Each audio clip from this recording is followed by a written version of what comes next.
เจ้าสบายดีมื้อนี้พวกเฮาสิมาแนะนำการนำใส่จักร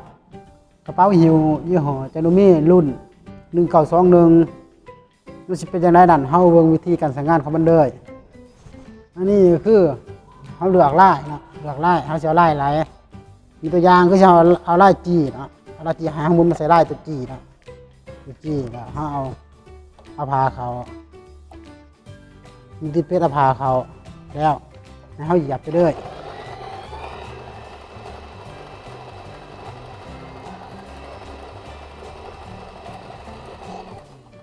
เวลายิบแล้วมันจะออกมาหน้าตาแบบนี้คือตัวนี้ถ้าว่าที่ยิบลายอื่นก็ตัวอย่างที่ยิบลายตัว F เขากับมุนมาใส่ตัว F ด้วยตัวนี้ด้วยแล้วเขาอยู่ติดเวทขึ้นแต่เอาผ่าใส่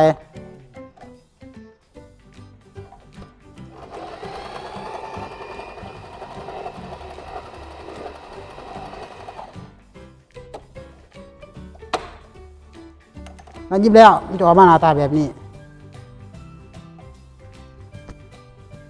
ถ้าเขาจะจักหูกระลุ่มให้เขามุนมาใส่เด็กหนึ่งก่อน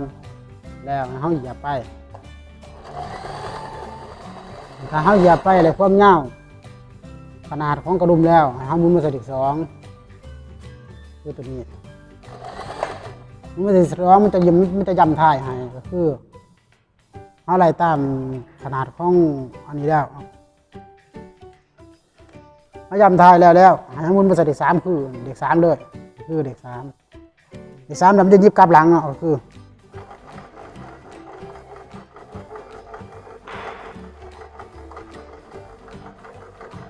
เมื่อเขายิบกลับหลังไล่กำหนดของกระดุมแล้วเขามุนมาใส่เด็กสองคืนคือย่ำหัวเนาะ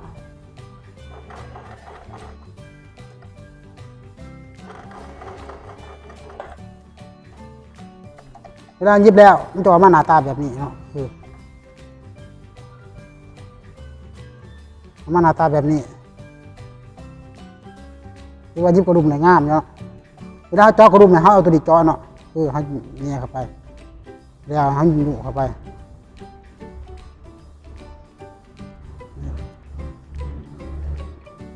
จักรคันนี้มันสามารถยิบไหลถึงสิบแบบยิบกระดุมได้